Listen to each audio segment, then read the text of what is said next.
So good day guys, for today's videos I will going to demonstrate how to make a crossover Ethernet cable configuration. So I am Romulo Busloy and I am your instructor for today. So let's proceed. Before we're going to proceed this activity, let me introduce you the different materials and tools for this activity. So first is the UTP or unshielded twisted pair, and the second one is the modular connector or RG45, and the third one is the crimp tool, which is used to cut the wires or something, and the last one is the taster. So we're going to use this to test if our work is nagawa natin na maayos, ganun. So, let's proceed.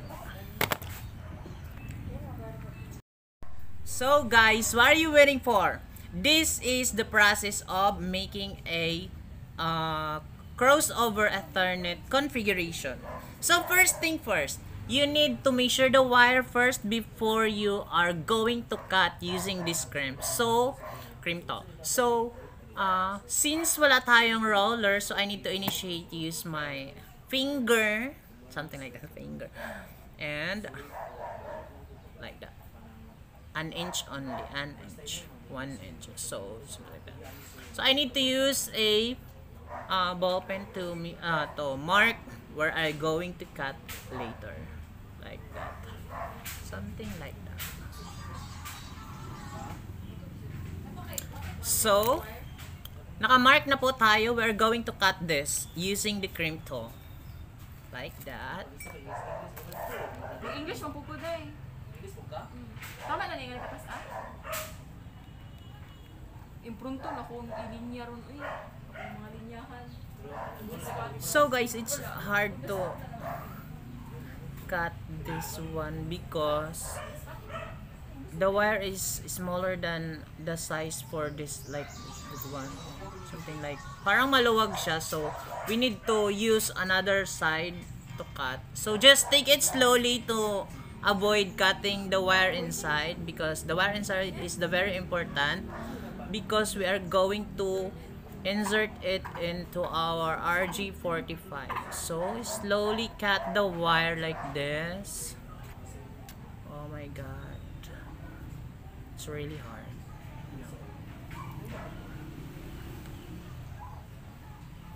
Do not force so that you can so that hindi po madadamage yung inside niya. Kailangan kasi walang damage inside. Ano ba yan? Okay. So after cutting like that, yeah, as you can see, we can remove this one like that. Oh, perfect. So the other side. Like that, slowly by slowly, so that we can make it perfect. Like that. Oh.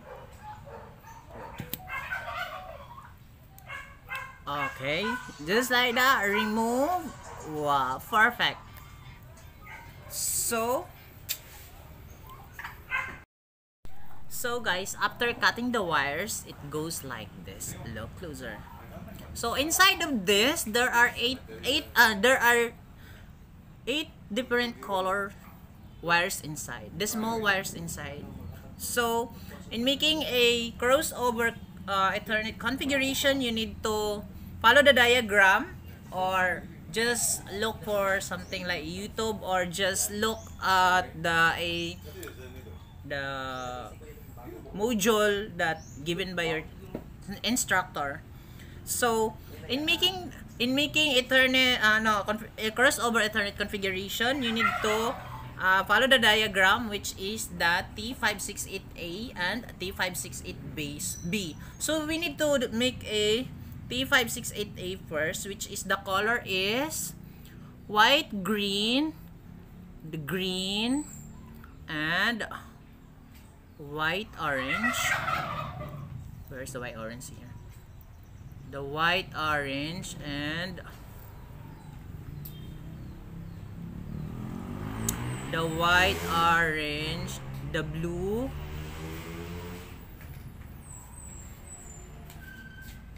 ano ba yan? The blue and the white, blue, and the orange, the white, brown, and the brown. You need to arrange it orderly so that your work is perfect. Because one mistake may cause hindi siya magana. Hindi siya kagana. So, you need to follow the given colors in the diagram. So, like that. So, I'm going to... So, since these wires are not... Hindi siya pantay, so I need to cut it using this crimp tool. I need to cut it like this para maging pantay siya. O, ganon. So, the white, green, the green, the white, orange, the blue, and the white, blue, the orange, the white, brown, and the brown. So, since pantay na siya, we are going to insert it here. Take it slowly so that hindi siya magiging buhol-buhol inside. Oh! Goes perfect. Like that. As you can see, oh my god, hindi siya So the color is white, green, the white, orange, the blue, white, orange, and white, brown, and the brown. So guys, parang hindi siya masyadong clear, pero just look it on YouTube, mas clear kasi siya doon. And so I'm almost done with the T568A. So I will going to make a T568B. So the same procedure. You need to the order of the colors in T568A and T568B is not the same. Because this is crossover. So hindi siya nagkakasunod-sunod like T568A at saka T568B. So you need to follow So the color first is the white brown. Where's the white brown here? The white brown. No, the white orange. The white orange. Then orange. Ba yan?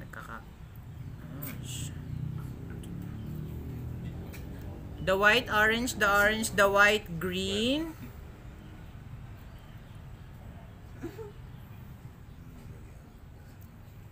Kabol-bol.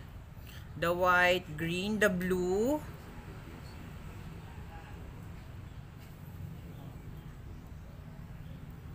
Then next the white, blue, the green, the brown, the white, brown, and the brown.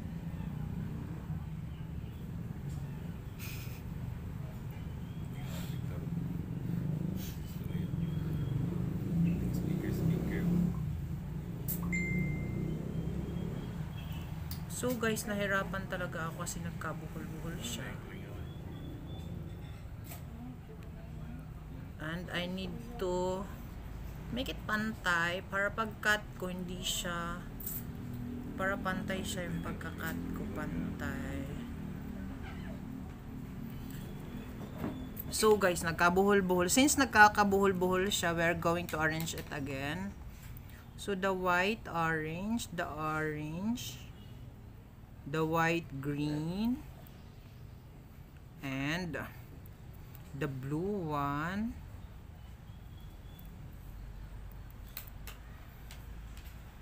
the white, blue, the green, the white, blue, the green,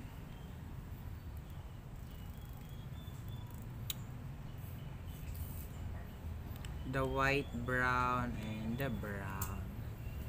So, almost done.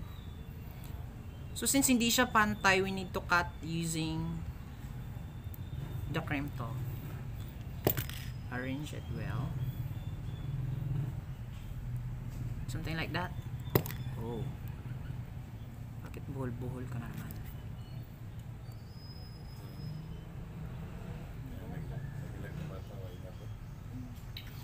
Uy, nabuhol na naman! Bakit nag-transfer si white green?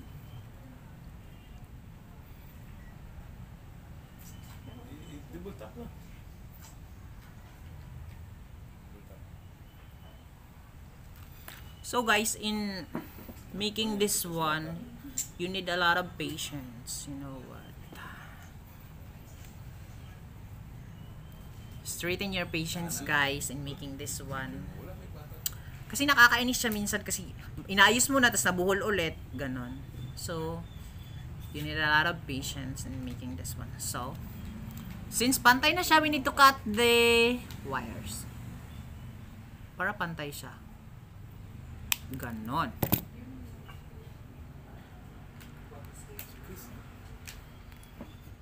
So, since pantay na siya, guys, we are going to insert. So, the T568B is the white, orange, the white, green, the blue, green, the white, brown, and the brown. So, since okay na siya, we need to insert it here. Take slowly. Dapat pantay siya. Okay, goods. Since napasok na siya, okay na siya, guys. So, almost done. See? So, we're going to, kailangan ko siyang pahigpitan so that I can taste it. Kung tama ba talaga siya. So guys, kailangan nating pahigpitan matapos ang lahat. Char lang.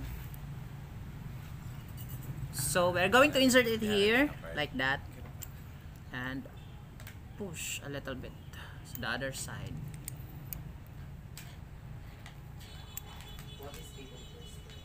Okay.